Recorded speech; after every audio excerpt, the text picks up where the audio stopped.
Hi, I'm Marilyn, and I want to welcome you today to Exposing Grief. When we expose anything, it becomes less threatening. To expose loss and grief will provide us with some emotional control. In 2020, we laid the foundation for these conversations. Over 12 episodes, we explain how loss and grief can and does occur at any age or any stage in life.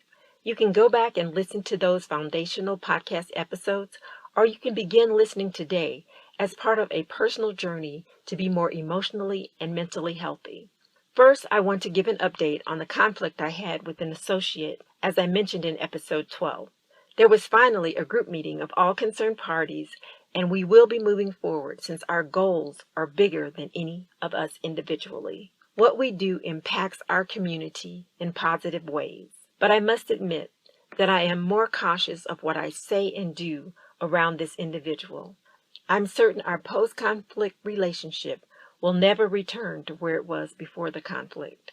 That saddens me, and I have grieved the loss of this close friendship, but I have had to do that in order to move forward emotionally. Sometimes we don't truly know a person until we have conflict with them.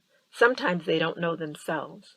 I can accept that lack of knowledge in myself and in others, but I don't make assumptions that my relationship with this associate can be easily repaired to where it was before. Unfortunately, there does seem to be some embarrassment over how everything was handled. But it is not possible for me to take on someone else's embarrassment. The other person just has to find a way through it for themselves. Now to the current state of the nations. COVID-19 coronavirus has put death and dying on the front pages of our lives. There is almost no way to avoid the number of deaths counted locally and internationally. The news reports make it seem as if this is the worst pandemic the world has ever faced. It is not. Knowledge is our friend, especially when it comes to our emotional well-being. The more information we have about any situation, then the better we can navigate our current feelings and any potential future concerns. COVID-19 coronavirus has so far caused over 3.2 million deaths worldwide. That is a large number of people. However, the Spanish flu of 1918 caused the deaths of 17 million on the conservative side to over 50 to 70 million deaths on the high side. That's over 5 to 10 times the number of people COVID-19 coronavirus has killed thus far.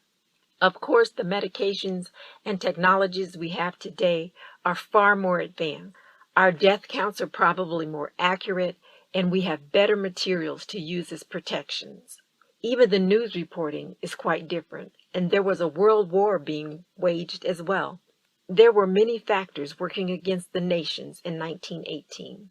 Today, news travels more quickly, and we're able to access possible outcomes more accurately.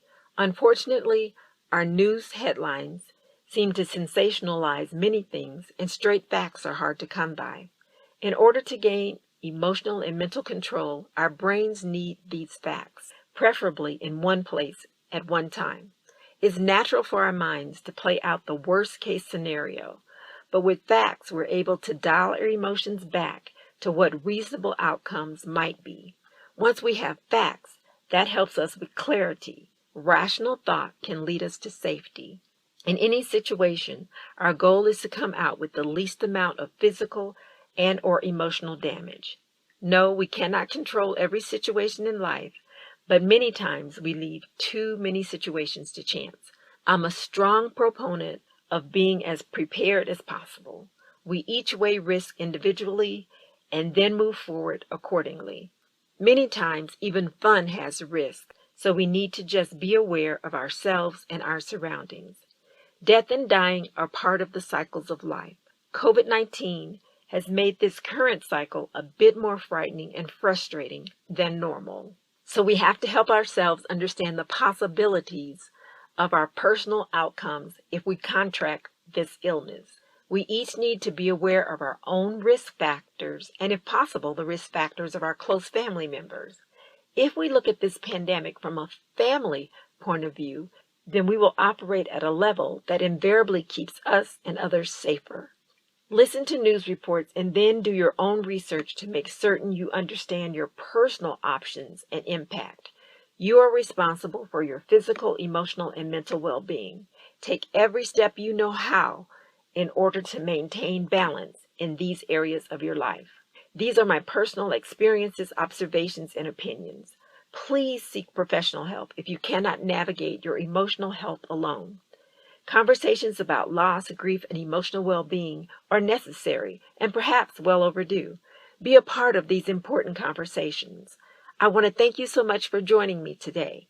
I hope to visit with you next time on Exposing Grief.